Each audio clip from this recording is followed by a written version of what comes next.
Welcome back. Step into the shadows with me. Tonight, the Whisper Files uncovers a world where ownership itself is an illusion. A world built to take everything quietly and efficiently, completely. There are whispers that the world's greatest theft has already happened. Not with soldiers or thieves, but with ledgers, signatures, and invisible lines of code. They called it progress. They said it was modernization. But in the shadows of policy and paperwork, a quiet transfer began. Not of wealth, but of ownership. This is the story of the Great Taking. The silent confiscation of everything humanity ever thought it owned.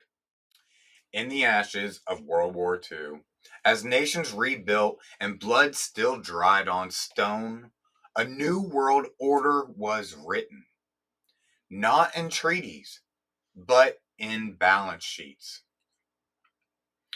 At Bretton Woods, men in gray suits spoke softly of stability and global peace.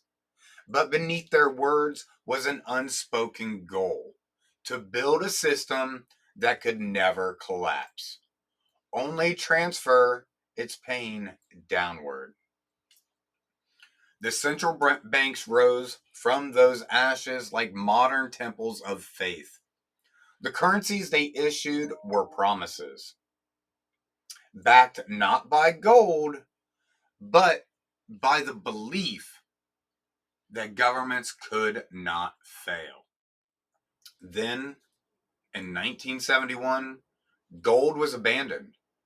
Money became pure trust, and trust a commodity.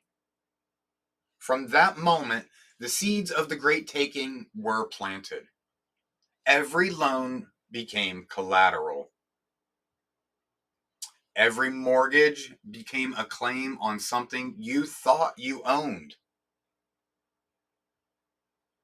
Every signature tied you to a chain of debt stretching into infinity. And what few understood was that ownership itself had changed.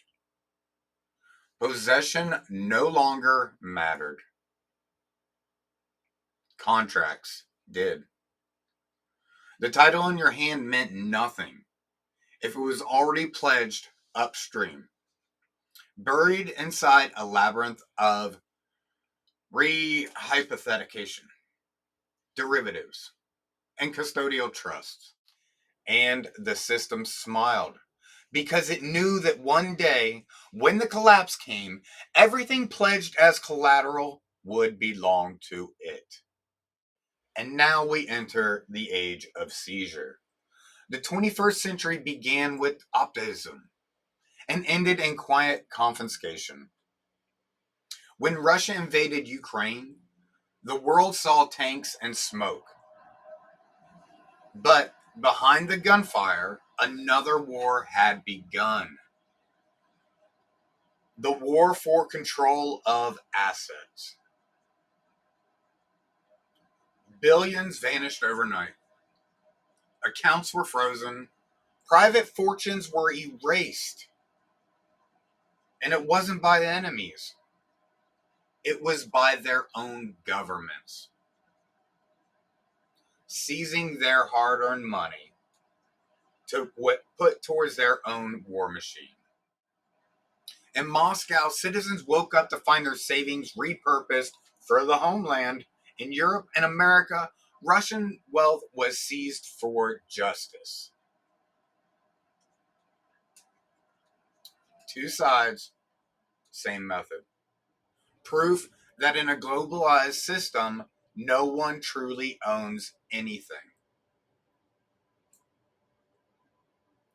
Then came the smaller tests. Protesters in Canada found their bank accounts locked. Ordinary citizens silenced not by prison, but by the click of a mouse.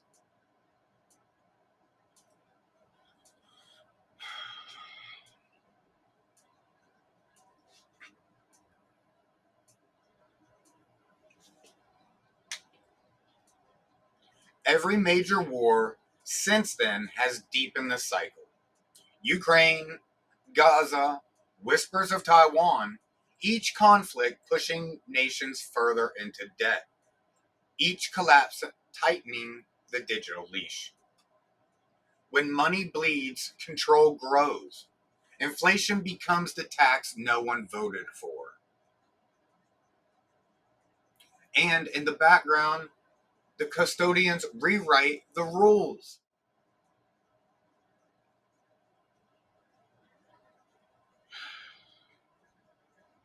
They don't need to take your house if they already own your debt.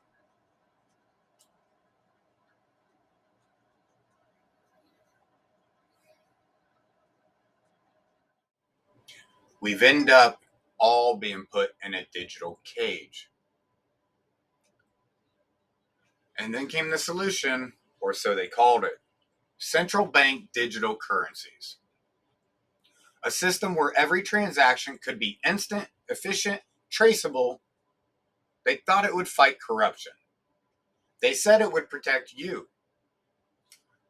They said it would protect me. But hidden in the fine print was the end of autonomy. Digital money can expire. It can be programmed to work only where it's allowed to. It can vanish the moment your behavior offends the system that issues it. Sound familiar?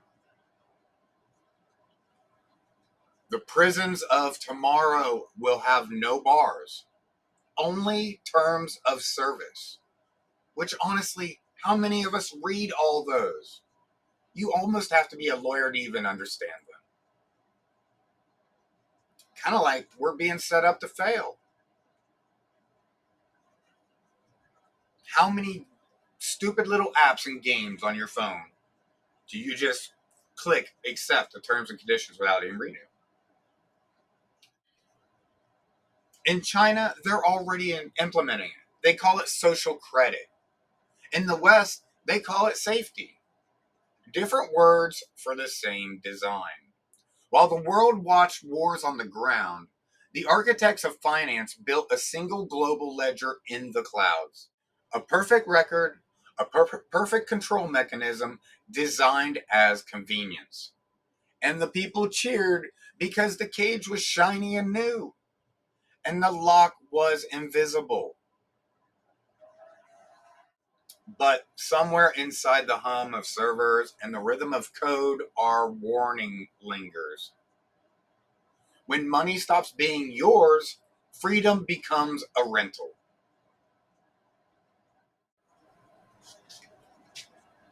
Do we really want to think about the final lockdown?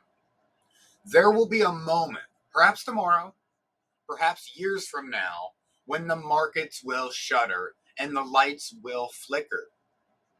A crash, they'll call it. A reset. An opportunity for renewal. But hidden inside the emergency decree will be the final act. A harmonization of global ledgers. A quiet repossession of every asset pledged through generations of debt.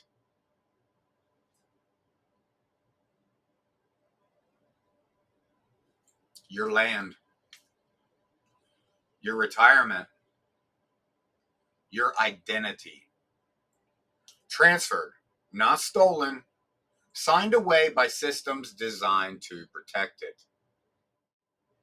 And yet, even in the darkness of total control, there remains something untouchable: the human will, the capacity to adapt, to rebuild, and to remember. Local economies begin to boom again. People trade, create, and resist. Some choose decentralized systems, others return to barter and trust. The great taking consumes everything it can,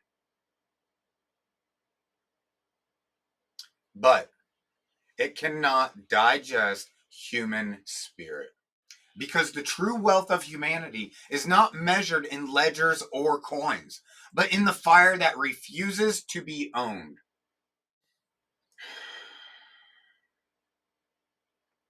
They may take the world's wealth, but they cannot own a soul that refuses to sell.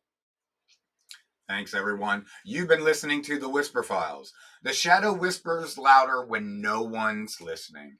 Until next time, keep your eyes open.